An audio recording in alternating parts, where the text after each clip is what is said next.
the thing about Russia and China is, what they're not pushing for some sort of an alternative rules-based order, like an alternative unipolar, hegemonic global hegemony.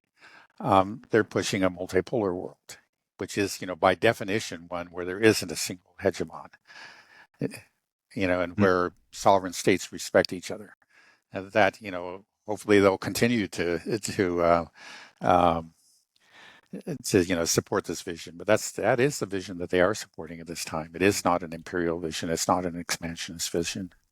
Right. I mean, that's kind of just what BRICS Plus is, right? It's like Right. the whole world is Yeah, kind of like you looking don't at have what's to take happening. our side, but if anybody who joins, gives up the idea of penalizing anybody else. Right. That's So part of that's one base, of the right yeah, prerequisites for joining BRICS. it's giving everybody has the option now to join this new rules based order. That's actually a multipolar, truly more equal rules based order instead of the United States and Western Europe kind of getting to make up the rules and give themselves favors and decide, who gets what.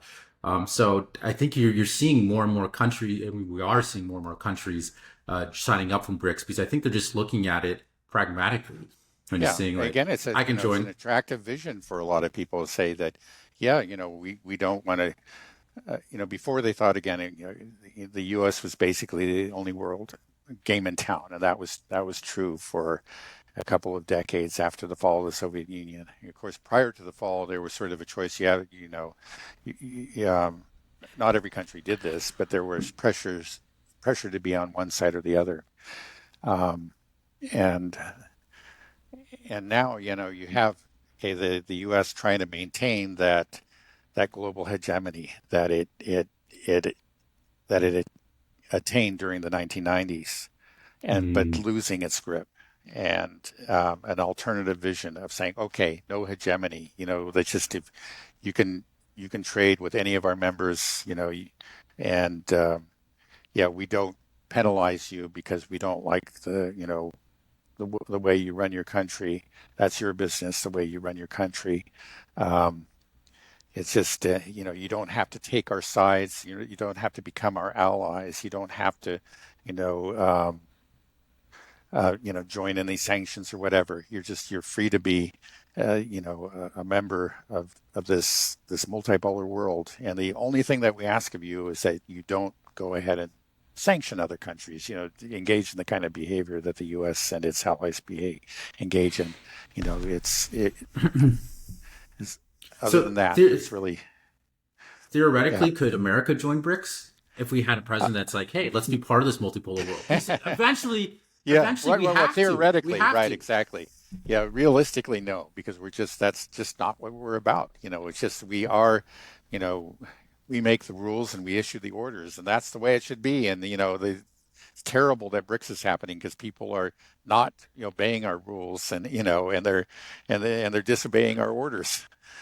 Yeah, I mean, for now, I mean, but what's going to happen is that we're going to see more and more countries move over to BRICS. We're going to even start to see some European countries probably start to peel away, and maybe Asian countries as well. And then could a NATO country join BRICS? Is that theoretically Well, possible? Turkey is applying, and Turkey is a NATO country, so we'll see So what happens there we there. go. And then Yeah, more countries they'll see like NATO. I mean, Turkey's gonna, people watch Turkey and be like, hey, it's actually working out pretty well for them.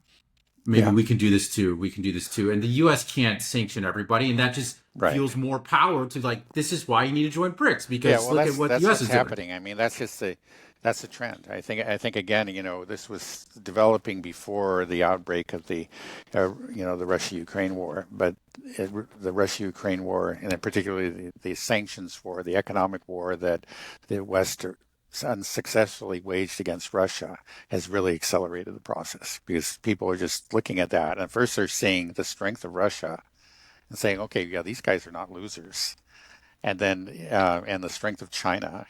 I mean, just right there. So now BRICS has accounts for more of the global economy than the G7 nations, and I think that the gap is growing all the time.